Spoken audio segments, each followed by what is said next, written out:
नमस्कार, स्वागत है आपका फिर से एक नई वीडियो में। और आज का वीडियो है मेरा रिलेटेड गार्डन से लेके और आपके साथ बांटना चाहती हूँ मैं कुछ चीज़ें कि मैं इतने सारे प्लांट्स की अपने घर के साथ कैसे केयर कर लेती हूँ। घर के काम भी हो जाते हैं लेडीज़ों के लिए और साथ ही साथ मुझे गार्डनिंग बहुत पसंद है। तो जैसे कि मैंने बाकी पॉट्स में तो मैंने प्लांट लगा लिए थे, लेकिन जो गणेश जी वाला था ना, इसमें मैंने अभी तक प्लांट नहीं लगाया। तो एक ग्रीन ग्रो बैग में मिट्टी बची हुई थी, तो फिलहाल अभी इनमें कुछ लगाने का आजकल सीज़न है नहीं। जब धनिया लहसुन के पत्ते वगैरह लगाएंगे हम, तब मैं इसमें मिट्टी भर लूँगी। तो फिलहाल मैंने इसकी मिट्टी गणेश जी वाले में डाल दी है और इसमें लगा दिया है मैंने वॉन्डरिंग ज्यू। और वॉन्डरिंग ज्यू बहुत ही प्यारा एक मतलब हैंगिंग प्लांट है जो कि अपने आप में बहुत ही खूबसूरत होता है। और इसकी पर्पल और शाइनी शाइनी पत्तियाँ बहुत ही खूबसूरत और अट्रैक्टिव लुक देती हैं। फूल ना होने के बावजूद भी ये इतना खूबसूरत दिखाई देता है। तो इसको तो मैंने लगा दिया है और बहुत ही सुंदर लग रहा है। और यहाँ पे मैंने रख दिया है चिड़ियाओं के लिए पानी। तो एक तो टीन के डब्बे में है, लेकिन टीन के डब्बे में क्या होता है, पानी गर्म हो जाता है। तो मेरे पास करवा चौथ का जो होता है ना, वो करवा वो पड़ा हुआ था। तो मैंने सोचा कि चलो इसको थोड़ा सा यूज़ कर लेते हैं। इसमें मैंने पानी डाल दिया और बहुत सारी चिड़ियाँ यहाँ पर पानी पीने आती है रोज़। हमारे घर में डेली यूज़ होते रहते हैं लहसुन, प्याज और जिसको मतलब जिसके छिलके हम लोग कई बार फेंक देते हैं, जला देते हैं। तो मैं इन छिलकों को कलेक्ट करके ऐसे किसी डिस्पोज़र में डिप करके ऐसे डाला रहता है, पानी भर देती हूँ मैं। और 1-2 दिन बाद जब इसके अच्छे से इसके न्यूट्रिशन पानी में आ जाते हैं, तो उसके बाद मैं किसी न किसी प्लांट में इसको फर्टिलाइज़र के रूप में देती रहती हूँ। बाकी मैं और कोई खाद नहीं डालती हूँ, कभी गोबर की खाद डालती हूँ प्लांट में। बाकी DAP वगैरह जो लोग डालते हैं, मैं बहुत कम मतलब 1-2 साल में कभी याद आता है मार्केट से तब लाती हूँ, लेकिन इस बार मैं बिल्कुल भी नहीं लेके आई। तो यही फर्टिलाइज़र मैं आजकल दे रही हूँ। एकदम जड़ों में नहीं फेंकना होता है इसको, मिट्टी के किनारे किनारे दीजिएगा। और बदबू बहुत आती है इससे, लेकिन ये है कि एक बहुत ही प्यारा सा फर्टिलाइज़र बनके रेडी हो जाता है बिल्कुल फ्री में। तो गर्मियों के प्लांट में क्या होता है ना कि गर्मियों के प्लांट ही इसलिए गर्मी में होते हैं कि मतलब उनको गर्मी ज़्यादा पसंद आती है। तो कई बार हम लोग ये करते हैं कि पानी बहुत ज़्यादा डाल देते हैं, सुबह भी डालते हैं, शाम को भी डालते हैं। और ज़्यादा पानी से क्या होता है कि मिलीबग जैसे कीड़े पौधे में पनप जाते हैं और ज़्यादा पानी से पौधे की जड़ों पे भी असर होता है। प्लांट अच्छे से ग्रो भी नहीं करता है, फूल तो बिल्कुल भी देना बंद कर देता है।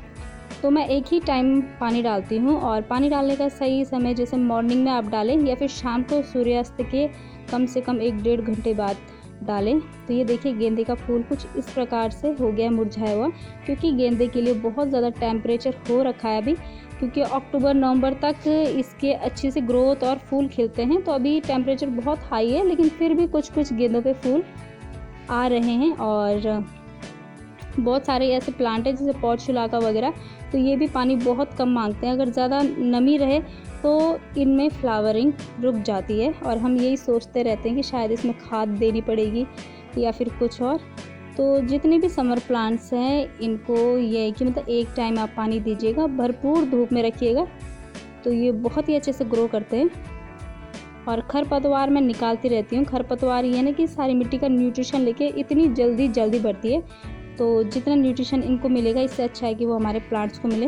तो मेरा ऐसा नहीं है कि एक ही दिन में सबकी गुड़ाई करूँ, मतलब कि जब जब मुझे टाइम मिलता है किसी गमले में देखूँगी उस हिसाब से मैं निकालती रहती हूँ, क्योंकि घर के और भी काम होते हैं। और इतना मतलब अगर अच्छे से क्यारी में और गमलों को मैं अगर टाइम दूँ तो कम से कम मुझे 2-3 घंटे लग जाएंगे।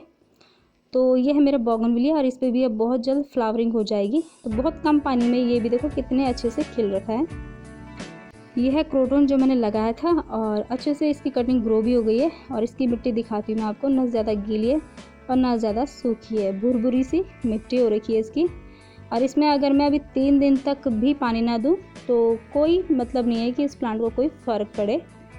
तो ऊपर तो हमको लगता है कि बहुत ज़्यादा सूखी है मिट्टी, प्लांट वो जाएगा, डेड हो जाएगा, लेकिन नीचे काफ़ी नमी स्टोर करके रखते हैं ये प्लांट। ऐसे ही कुछ मोगरा में भी है। तो ज़्यादा पानी दो तो फिर मोगरा में कलियां भी नहीं बनेंगी और साथ ही साथ फूल अच्छे से खिलते भी नहीं हैं। तो ये देखिए मेरा मोगरा कितने अच्छे से, इसमें इतनी सारी ब्लूमिंग हो रही है, बहुत सारी कलियां खिलने पे लगी हैं।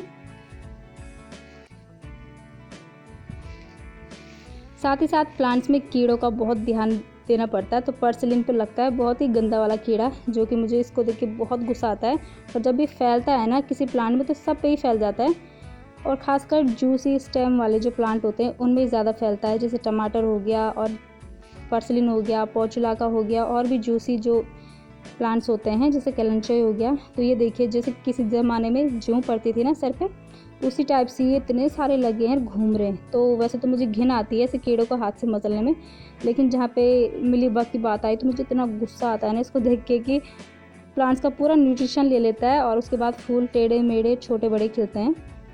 तो मैं इसको ऐसे ही हाथ से मसल के रोज़ मैं इसमें कई मिलीबग्स मारती हूँ, और रोज़ पता नहीं कहाँ से छोटे छोटे बच्चे जन्म दे देता है और बहुत सारे बढ़ जाते हैं। तो इधर के जो प्लांट हैं इनमें तो कोई मिलीबग नहीं लगता है, थोड़ा हार्डी प्लांट है, इनमें नहीं लगता है। लेकिन जो जूसी प्लांट होगा तो उसकी स्टेम में ये लगना शुरू कर देंगे, तो बैंड बजा देते हैं प्लांट्स की। फूल कोई भी खिलता है हमारे गार्डन में और उसके बाद जैसे मुरझा जाता है या फिर डेड हो जाता है, तो उसको इस तरीके से 2 पत्ती छोड़ के थोड़ा नीचे से ज़रूर तोड़ना चाहिए। इससे क्या होती है, नई शूट्स निकलती है, पौधा बुशी भी हो जाता है, और जितनी शाखाएं निकल के आएंगी उतने ही आपको फूल मिलेंगे बाद में।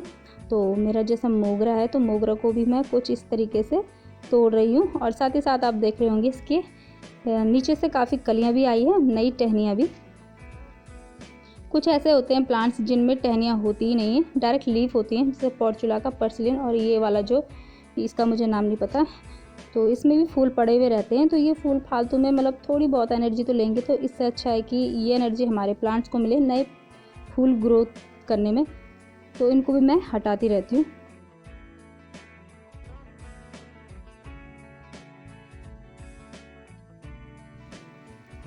ये देखिए मेरे टमाटर के पौधे में अब टमाटर लगना शुरू हुए हैं। इसमें भी मिलीबग थोड़ा बहुत अटैक हो गया था, लेकिन वो भी मैंने निकाल के साफ़ कर दिया और काफ़ी अच्छे से टमाटर लग चुके हैं इसमें। गुलदाउदी की बात करें तो अक्टूबर नवंबर में इसके ना पौधे खिलना स्टार्ट हो जाते हैं। तो आपको खूब सारे फूल चाहिए तो अभी से इसकी पिंचिंग कर दें, मतलब कि जो सिंगल टहनियाँ हैं उनको ऐसे इस तरीके से तोड़ दें, और सारी टहनियों को आप तोड़ देंगे तो इसके बगल से नई टहनियाँ आना शुरू हो जाएंगी। और जितना बुशी पौधा, उसके बाद आप इसको ट्रांसप्लांट करेंगे तो बहुत सारी शाखाएं मिलेंगी, और शाखाओं के साथ फूल भी आपको बहुत सारे मिलने वाले हैं। तो अभी इसकी पिंचिंग कर दें, अक्टूबर नवंबर में करेंगे तो फिर ये शाखाएं बनाने में अपनी एनर्जी लगाएगा, और फूल तो इसमें आएंगे भी नहीं, आएंगे तो छोटे छोटे आएंगे, क्योंकि प्लांट अच्छे से खुद ही ग्रो नहीं होगा तो फूल क्या देगा। गर्मियों का टाइम है, और गर्मियों के टाइम में क्या होता है कि हम तो लोग बाहर निकलने से रहे और किसी का मन भी नहीं करता है, लेकिन पौधे जो होते हैं तो दिन भर की धूप में वो भी थोड़ा सा झुलस जाते हैं। तो शाम के टाइम जब सूर्यास्त होने के थोड़ी देर बाद जब मिट्टी थोड़ा अपना टेम्परेचर मेंटेन कर दे, उसके बाद ज़रूर पत्तियों में इस तरीके से पानी डालें, तो ठंडक भी मिल जाती है। और पत्तियों में कई प्रकार के जाले, कीड़े या फिर मकोड़ा लगा रहता है, वो भी झड़ के नीचे गिर जाता है, और पत्तियाँ थोड़ा सा रिलैक्स फील करती हैं और साफ़ भी हो जाती है। तो इससे क्या होती है, एक ऊर्जा आ जाती है प्लांट में, और प्लांट खुश भी हो जाता है, क्योंकि सफाई तो हर किसी को पसंद है, और फूल पौधों को साफ़ रखना ये भी प्लांट केयर में बहुत ज़रूरी है। तो मैं इसी तरीके से सारी पत्तियों को इस तरीके वॉश करती हूँ शाम को।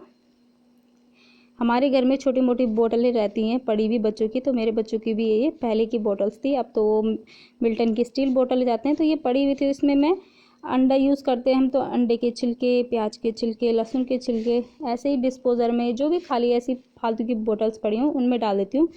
पानी डाल दो उसमें, और उसके बाद इसको यूज़ कर लो एक अच्छा सा फर्टिलाइज़र के रूप में। तो ये मेरा एरिका पाम, और इसमें भी मैंने कुछ अंडे के छिलके डाले हैं, और साथ ही साथ जो सर्दियों में मूंगफली खाई थी ना, उसके छिलके भी मैं अपनी इस मतलब गमले की मिट्टी में ही डाल देती हूँ, मिक्स कर देती हूँ। तो छोटी मोटी चीज़ें हैं जिससे आपका प्लांट काफ़ी हेल्दी और अच्छे से ग्रो करता है। ये देखिए मैंने ये कटिंग लगाई थी और ये अच्छे से ग्रो भी हो गई है, और एक छोटी सी यहाँ पे भी लगाई थी, मुझे यकीन नहीं था, बट ये भी, इसमें भी नई नई लीव्स आना शुरू हो गई है।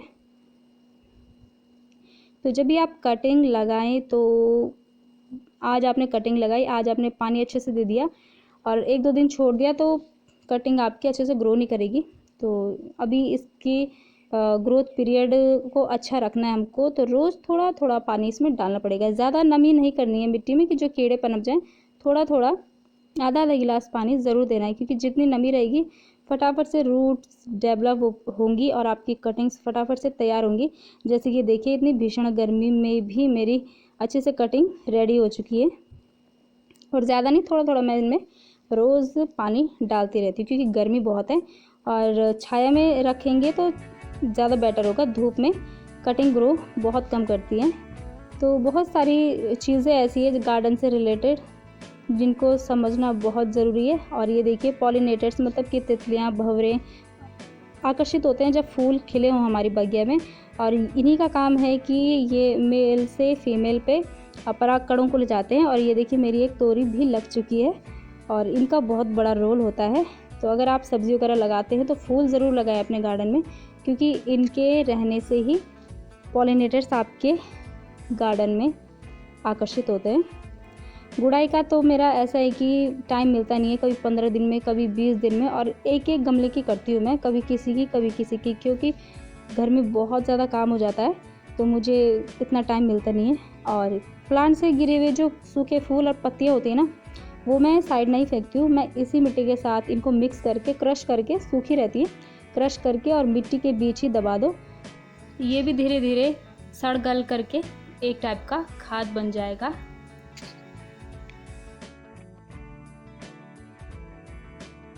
तो छोटी मोटी चीज़ें हैं जो आपके प्लांट्स के लिए बहुत ज़रूरी हैं। और खाद वगैरह मैं कुछ नहीं डालती, बस इसी टाइप के प्याज, लहसुन, अंडे के छिलकों का थोड़ा सा रस डाल देती हूँ, कभी गोबर डाल देती हूँ। ये छोटी मोटी चीज़ें हैं जो गार्डन में सारे प्लांट्स को हेल्दी रखता है और फूल खिलते रहते हैं। और गर्म मिट्टी में, जैसे कि शाम को बहुत गर्म मिट्टी रहती है और तुरंत लोग पानी डाल देते हैं, उस टाइम वाटरिंग बिल्कुल मत कीजिएगा, क्योंकि एकदम से प्लांट्स की जड़ें जो हैं शॉक में आ जाती हैं।